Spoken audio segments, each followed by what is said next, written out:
finally got around to checking out Gardens of Stone, number 87 in the Indicator collection, and it was one of those movies that I kept putting off going to. When I initially bought it, I bought it because it was a Francis Ford Coppola movie, and I was really kind of interested in it. Didn't really know too much more about it, but after picking it up, I then did a little research, and it was regarded as one of Coppola's kind of worst movies. Not very high up in his filmography at all.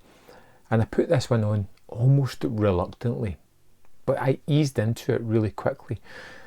This has an absolutely fantastic cast on this. I'll just read it out quickly so I try not to forget too many people.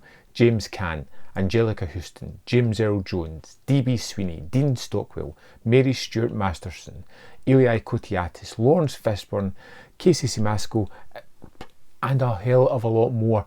And you're thrown straight in to the world of Clell, which is James Caan's character, and his kind of relationship with Goody, which is James Earl Jones. And this was one of the things that gave me the easy into the movie, was the relationship of these two characters.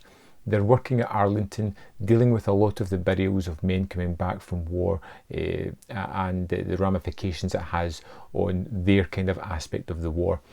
They believe in the army. They are strong defendants of it. They believe that the way they are fighting the war is wrong, and that is causing the death of all these people. And maybe the war just shouldn't have happened in the first time.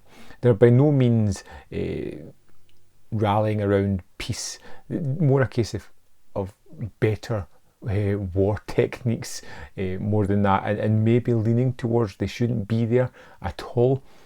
And it's a nice aspect to have this kind of character who is within the army structure, who has these thoughts about this war.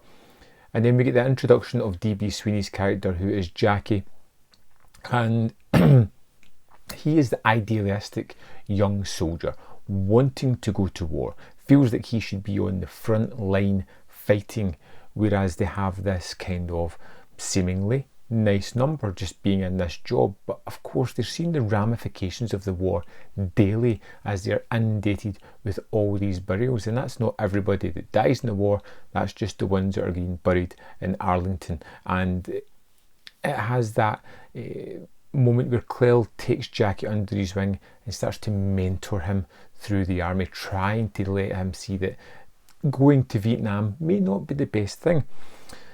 What I really loved about this movie was the relationships and the connections made throughout the film, whether it be Clell and Goody, or Angelica Houston's character of Samantha and Clell, the relationship that starts there, Jackie and how he fits into the rest of them. I love these people. I loved their interactions, their conversations. Everything didn't quite go as I expected. On the other hand, it is very forceful and over the top with its thematics and its message. It is not hidden, there's no subtext here, it's on the surface, and it will browbeat you throughout the movie of the thoughts of the filmmaker regarding this war and the people who fought in it. It's not anything that's hidden deep at all in this movie.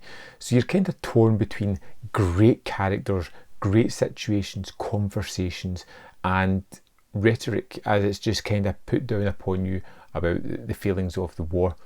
And it feels a little bit like The Long Grey Line, where that was a joyous look at someone in the army spending their life and how great it was. This is the kind of anti-movie of that. It shows the downward spiral of somebody in the army and how it can destroy your life as much as build it up and make it great at the same time.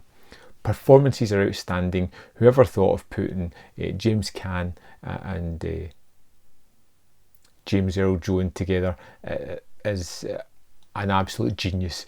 They had such great chemistry. They were so funny together. They were so endearing. You bought the lifelong friendship. And that's what I'm taking away from this movie. The characters, their relationships. Truly wonderful. The whole message and thematic of the movie, understand it has to be there, but it just feels a little bit browbeaten. And for me, I don't see why this movie is as disregarded as it is. Whole lot of fun I had with it. I would love to know your thoughts on Gardens gardens of stone? Let me know in the comment box below, and I'll see you next time on Man v Film.